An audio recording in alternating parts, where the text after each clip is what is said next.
Maggie came home briefly at Easter.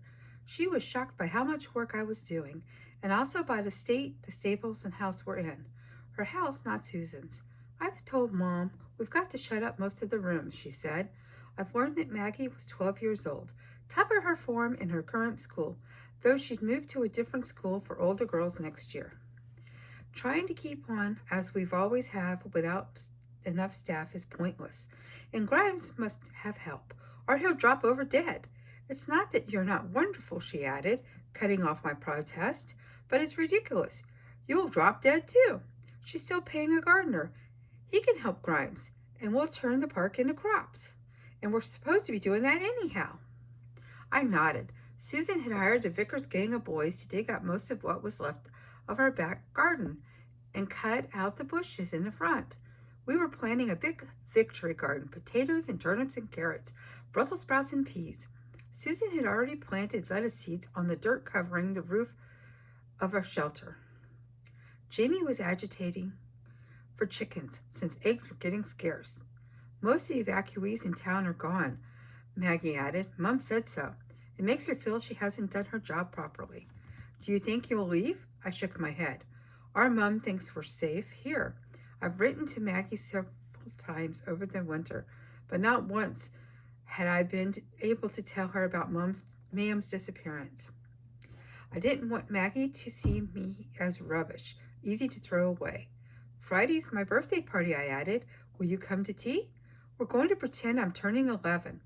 Maggie already knew about my real birthday and my pretend birthday, but she still looked startled. I thought you were 11 already, she said. You seem older than 10, even though you're small. This pleased me. Really? Maybe you should tell Susan. Maybe we should pretend I'm 12. Maggie ignored this. I'll be glad to come to your party. Home's dreadful. You can't imagine. I've never liked school, but now home's worse. Mom's in a funk all the time.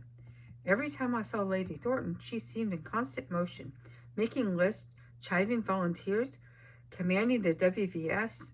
When I said so, Maggie grimaced. Yes, that's her public face. In private, she sort of slumps, and everything about her goes slow and dull. I didn't know she'd gotten like this. When she writes me letters, they come from her public side. Jonathan had finished his pilot's training, Maggie said. He had been sent to Stratford Royal Air Force Base, which was north of London somewhere. Mom can't get past it, she said. Her brothers died in World War I, all three of them, pilots. I shuddered. Maybe Jonathan should have gone into infantry. That's what Dad said, but Jonathan's like my uncles were, dead keen on flying. He always wanted to, even before the war. Mom told him she absolutely forbade it, but he signed up anyway. He was 21, so she couldn't stop him. If he dies, Mom will die too, Maggie said. She had 2 other boys after Jonathan before me. All of them, all 3, were named after my dad's uncles. And then the other 2 died of typhoid when they were very small. Then came me, a girl, therefore useless. Mom's been afraid of this war since the day Jonathan was born. I'll keep an eye on her, I said. I'll write you if your mom, gets worse. If I can tell she's worse. Maggie nodded gratefully. You don't know what it's like being away from home and being so afraid. Then she gave me one of her long, serious looks. Or maybe you do. It's not really my birthday, I said on the morning of my celebration tea. No, Susan agreed. I'm not really 11 yet, or maybe I'm already 11. If I thought about it, this made me angry, so I mostly didn't think about it. Those are the 2 choices, Susan agreed. I could be 14. Doubt it, Susan replied. You'd probably have a bit of a bust if you were. This made Jamie snort milk up his nose. I laughed too, and then I started to enjoy the day. Susan had put a cloth on the kitchen table, and wildflowers Jamie picked in a vase in the center. She had saved up enough sugar from our rations to make a little cake. We had meat paste sandwiches, cut very thin, and fresh radishes and tiny spoonfuls of custard sauce over the slices of cake. Susan made me a new dress from one that had been Becky's, bright blue like the springtime sky. She gave me a book called The Wind in the Willows. It was an old book, the cover faded and worn. When I opened it, I saw her spidery handwriting on the flyleaf, Susan Smith, and then beneath that, in fresher ink, to Ada with love, April 5th, 1940, with love. It's one of my old books, Susan said, clearing her throat. I'm sorry, I couldn't find a fresh copy in the shops. I looked up. I'd rather have this one, I said. Maggie gave me a little carved wooden pony. It's silly. It came from our nursery, she said. But I saw it the other day and I thought it looked like butter. It did look like butter. Butter in summer, sleek and trotting through the grassy fields. That night, I put my new book on the shelf Susan had cleared for us in our bedroom. I put the pony on the windowsill so I could see him from the bed. I hung my dress in the wardrobe next to my other clothes. I had so much. I felt so sad.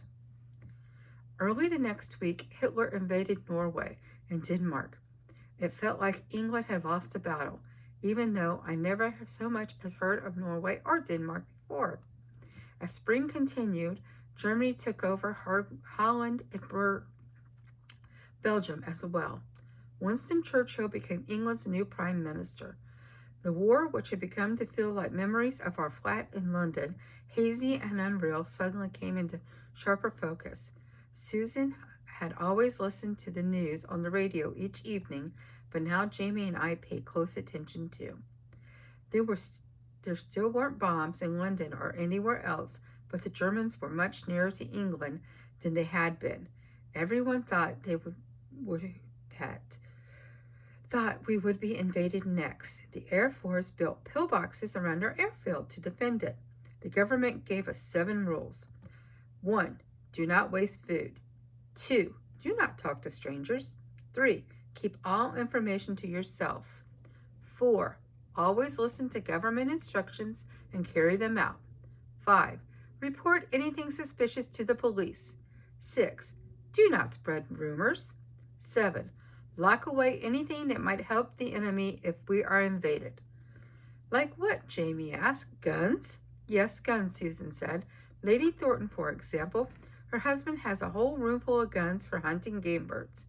She'll need to hide those away. We haven't got anything here the enemy would want, Susan continued. We don't have anything dangerous or valuable. You aren't to worry, she said. Even if the Germans do invade, they won't hurt children. They didn't hurt the children in Norway or Holland. Somehow, this didn't make us feel better at all. The rumor in the village was that Holland had been full of German spies sent in before the invasion to help it go smoothly. The spies were called Fifth Columnists. I didn't know why. Fresh posters went up on the wall by the station reminding us that England, too, might be full of spies. Loose lips sink ships, the posters said. 26 ships had been sunk in March, 10 in April. It was fewer ships than earlier because now fewer ships were trying to get through the German blockade. Jamie started wetting the bed again. Susan marched him over to the airfield to talk to some of the soldiers, thinking they would reassure him. Instead, the men told Jamie that of course there were spies in England. They told him that children were often better than adults at noticing things, and that he, Jamie, needed to act like a soldier to keep a good lookout. They told him to report back at once if he discovered anything unusual. I didn't think Susan expected the RAF to turn Jamie into a snoop, but anyway, he quit wetting the bed. The government asked all the men who weren't already in the army to become local defense volunteers. Stephen's colonel was angry that he couldn't join. A man shouldn't be useless at a time like this, he fumed. It's not your fault you can't see, I told him. We'd run into them at the library. Susan was picking out more books for me, and Stephen was looking for things to read to the colonel. What difference does that make, he said. I still hate feeling helpless. And the boy tried to join up, and he wouldn't have him either. I looked at Stephen in alarm. How old are you? I asked. 13, he said. He dropped his voice to a whisper. I didn't really try to join. I just told him I did, so he wouldn't be disappointed at me. It's nearly a full-time job taking care of him. Who does he think would queue for the groceries if I had time to go off and drill? The local defense drilled with broomsticks because they didn't have rifles. Stevens said the colonel had donated his guns from which he fought the Boer War. They were 50 years old and full of rust. Useless, Stevens said, but it made him feel better. We had to queue for groceries every day now. Meat was on ration, and a lot of other things were hard to find. Onions were so scarce, they might as well have been solid gold. No one had realized that all England's onions were imported until they couldn't be imported anymore, and onions took a long time to grow from seed. In the middle of May, Hitler invaded France.